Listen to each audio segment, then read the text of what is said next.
Yee Wei. Let's welcome our filmmakers to the panel, to the table. Take a seat.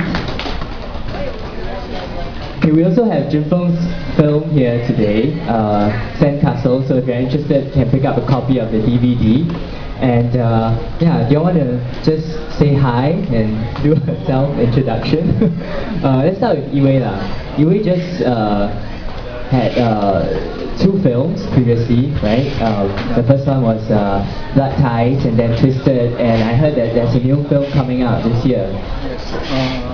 Hi, I'm Yee Wei, I'm a filmmaker, and I've made 3 films. First 2 films, M18 and NC16. I don't think you can sell. I don't think they're selling it here. So if you can have the chance to go to Laser Flare, you might find it. It's called Blood Ties, 还魂. Second one is called Twisted, 撞鬼. But the third one is it's a love story that's coming up about Xingyao, Singapore folk songs. That's coming out in August. So. But today we're not just talking about my film, we're talking about this book, so... Yes. But it's okay, I mean we can share, because I think the important part about the book is understanding what goes on behind the camera, right, which is the title of the book. So what inspired you to make films, and were there any films that you watched that made you feel like, hey, this is something that I want to do?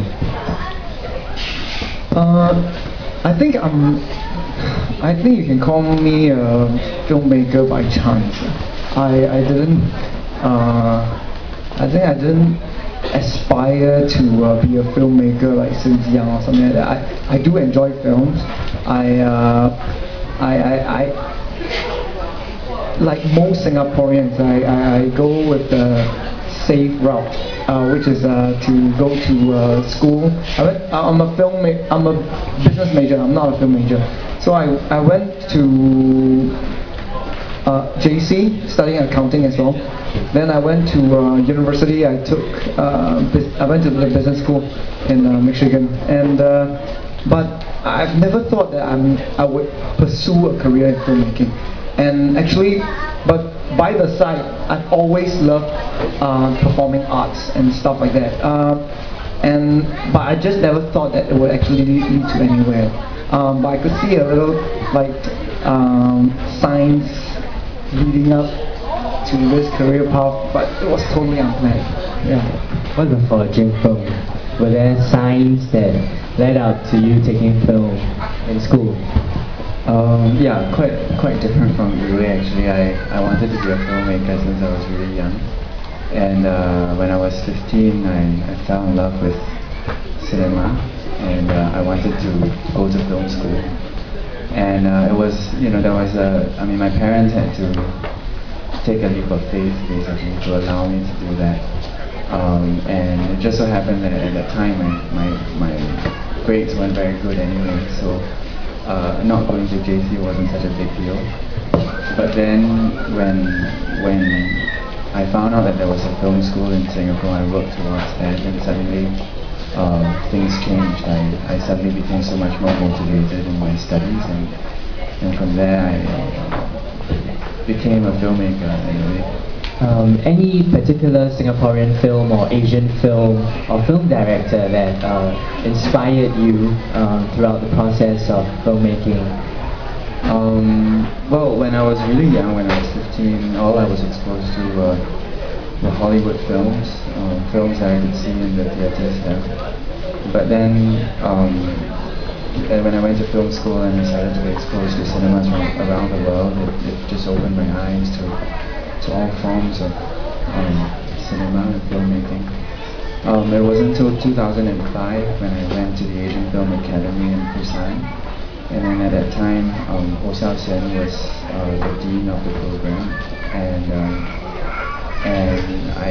I assisted him in some of the scenes that we were doing, and that had a huge impact on my subsequent idea of what cinema is and can do, and from there I explored different ways of working with actors and and facing my camera and stuff like that.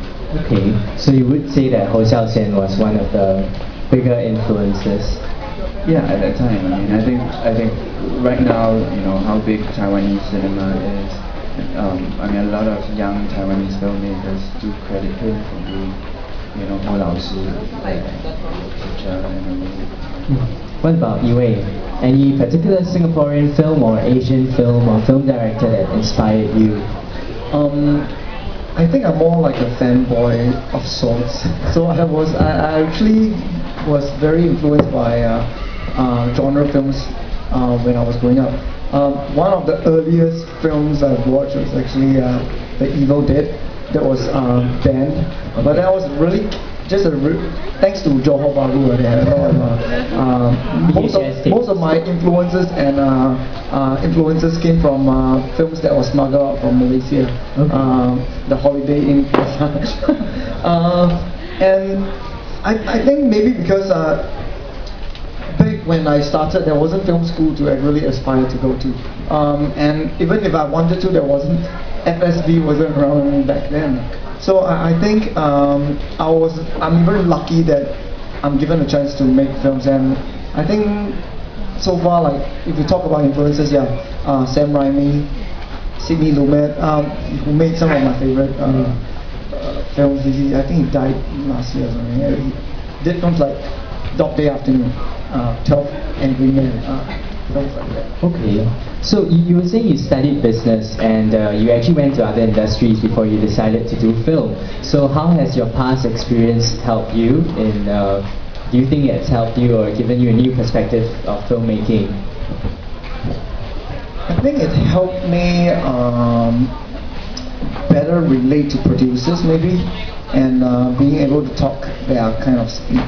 Because instead of thinking of how do I started to think of, okay, what do the producers like to think, are looking for, and when I pitch my film, I make sure that I tell them what they want to hear so that I can get the money I want. Because on set, it's my work. I can do or add whatever I want, right? But before that, it's about really thinking of an angle of my film where they could potentially use to sell the film, so that I could get the money and do the film that I want to do, at the same time being accountable to the producers. So actually you were saying about controlling the set is yours. I think to some of the shoppers around here, they may have a different idea of what being a director means. So what does being a director mean to you and to Junfeng? Yeah, maybe. Like I said, I didn't start off thinking, what a director really, what his job really entails. I started off, like in secondary school, I started playing with cameras, film cameras. So I started to have a lot of technical basics all the way from secondary school. Then I went to JC. Then in secondary school, I also took part in CLDDS, drama classes and choir. So I've always loved performance arts. Then things move on to junior college. I started to go into AVA club, and I was the president, and we started doing short films for fun, back in those days. And then going on to university, I had more opportunities to take other classes outside of my main courses. But I realized that being a director probably it helped, because I had a lot of I got my feet wet in different aspects of filmmaking, and I think that's really important, because you will be giving instructions to all different views, the actors, the art directors, then you have producers, and then you have the editors and so on that you are working with. In a way, you need to know where you can push them and where their limitations are, and in order to get the best of all the different groups that you're working with. Directing is really not a one-man show.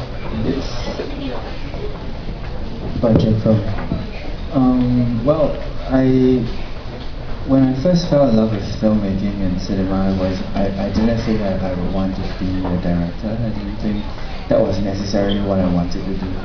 I just wanted to be on a set. I just wanted to be involved in that world. Because that was what fascinated me. And one of the beautiful things that I fell in love with in the start was the idea of make-believe, essentially. How, within a frame in a film, you are able to recreate or create a world, and through the suspension of disbelief, allow the viewer to just believe in you and just carry the viewer through. And that was what I was really fascinated by, and I realized that there were so many little things that I had, and so many things that I had to learn. And so when I was in poly, because everyone in film school wants to direct, I ended up actually doing production design and art direction as well. And it was actually through understanding set design and colors and textures that I began learning filmmaking. And then it wasn't until I went on a student exchange program in Barcelona that I got to make my first short film. And it's also every time through making these short films, one after the next, that I actually experience being on set and learning. I guess being a director in a way is sort of being just a jack of all trades in a way, and understanding the various parameters of filmmaking, and then sort of aggregating all of that together into one coherent story that you want to tell. You were talking about creating the world that cinema, when you walk in, you experience a different world from our reality. And so because this book, Behind the Camera, it's about local cinema and about being behind the scenes, sort of local films. So how do you feel your films have been traveling? How does Singapore films compare? How do they compare to the international films? And when you interact with other directors from different countries, what do you learn from them? How is the Singapore industry different from the international ones? Well, I think it's quite difficult to sort of generally compare. I think if you're talking about the state of filmmaking, the industry is certainly at its infancy. Right now, what we do have is a community of filmmakers and people who support filmmaking in Singapore, who are really living their dream and hoping that one day it would become something that's truly sustainable. But if we're talking about the films themselves, the works that have been produced, I think when you travel to film festivals, it's very rarely about how one film compares to the next. It simply is about what the films are about, and the kinds of stories that come from Singapore. And going to film festivals, it's always quite a sort of a level playing field in a way, and really just admiring one another's art and one another's cinemas. What about Yee Wei? When you're traveling to other film festivals, how do you see Singaporean films in the landscape of cinema?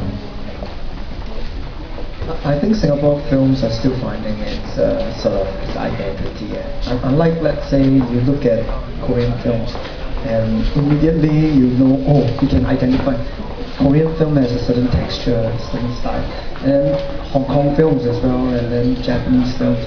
But if you are to say, what is a Singapore film? I think if you ask someone else outside of Singapore, depending on, let's say you're asking on the commercial side or the festival side. On the commercial side, everyone or the general people will say, it's something like Jack Neo, And but I think that the good thing is, I think one thing important that people should know that one person do not make an industry. You need a group of filmmakers to produce different kind of works. And I'm glad is actually we have very talented filmmakers actually of the new generation that's pushing the boundaries, and like Junfeng, and I'm very confident over time you get more and more different topics being dealt with, as long as we're not afraid to push the boundaries.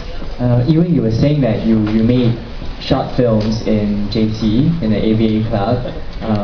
How was that experience like? Do you even remember going through the process of directing? But very different. Back then, actually, even not just in JC, when you think about anything that you're doing when you're in school days, I think when you're doing, a lot of the things that you choose to do are driven by your heart. Except for when I'm going for my accounting classes, I know I'm doing that because my mother, my family is business, we need to cover our ass, but whenever I'm taking courses outside, I know I'm purely doing it because I love it. And when you're doing short films, you're exploring, what are the fun. Back then, there was no non-linear editing, there was no digital filmmaking. It's really tape, VHS-C. I don't know whether you guys know what VHS-C is. Some small little tape and you put in a bigger tape, and cameras were really huge. And then but it forms a very good foundation where given the technical limitations, you really have to make sure that your story still comes true. Given all the limitations that you have. And people have been living with that for decades.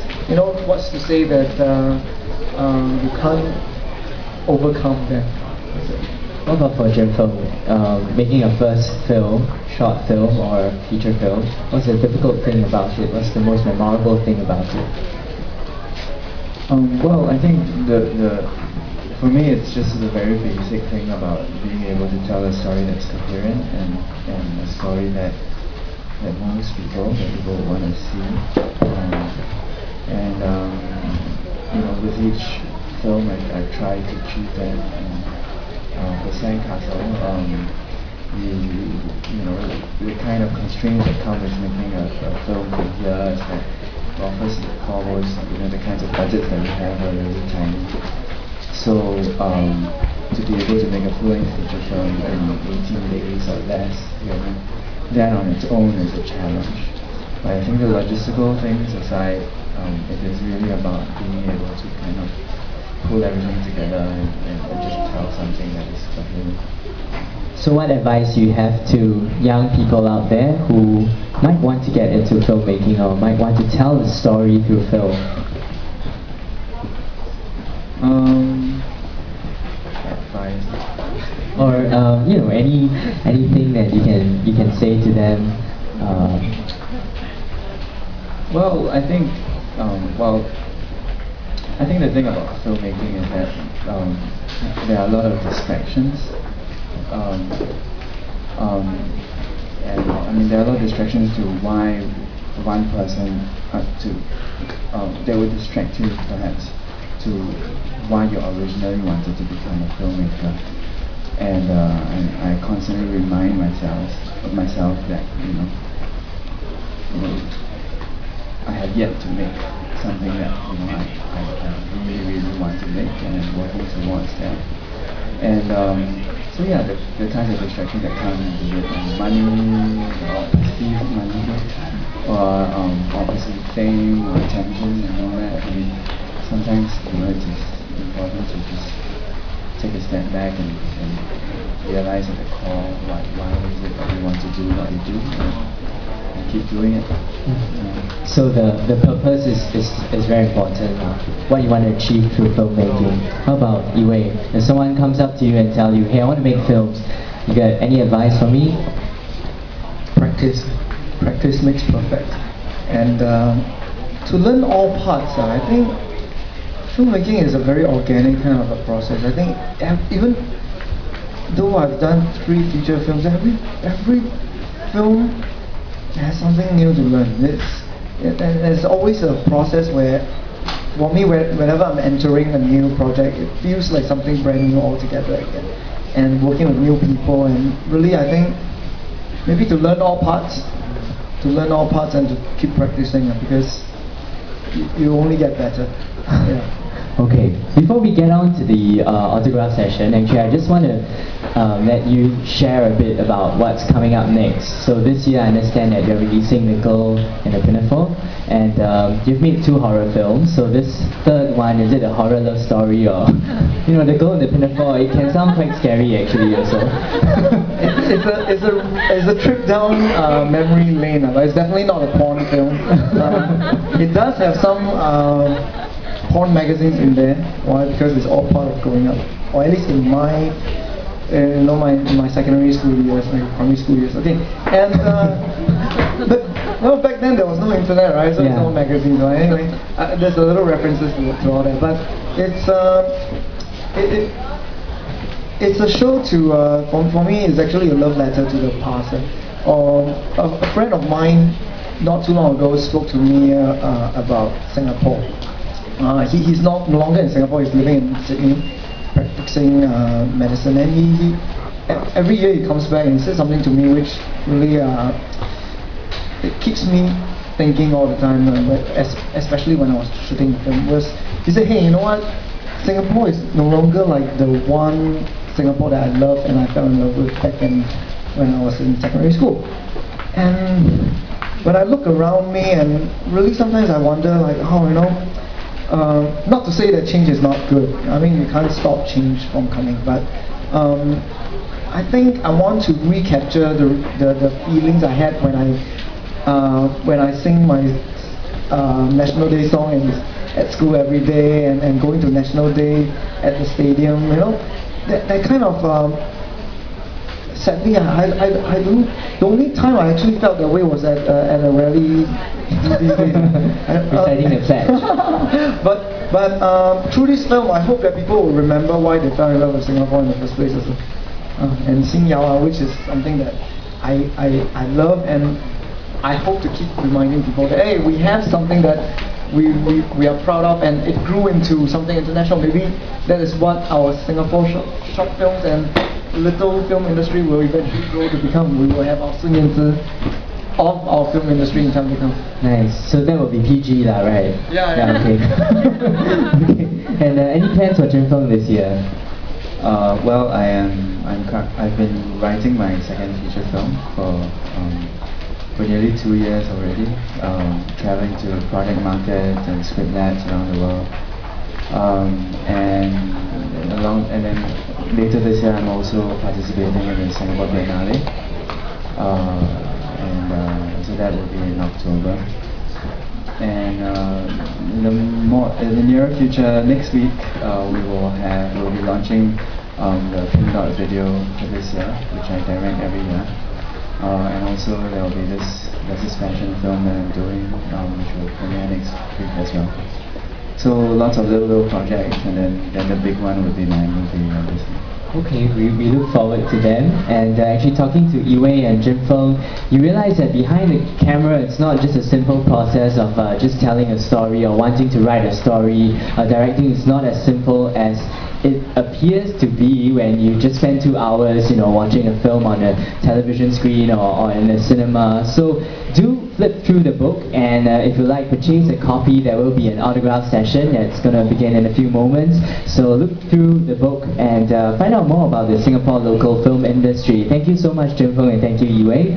Once again, thanks. They'll start their autograph session. Thank you, Kino, and thank you, Objectives. This book is published under Objectives and with support by Singapore Film Commission. If you'd like to purchase a copy of the book, you can grab a copy of the book and purchase it at the counter and proceed here for the interview.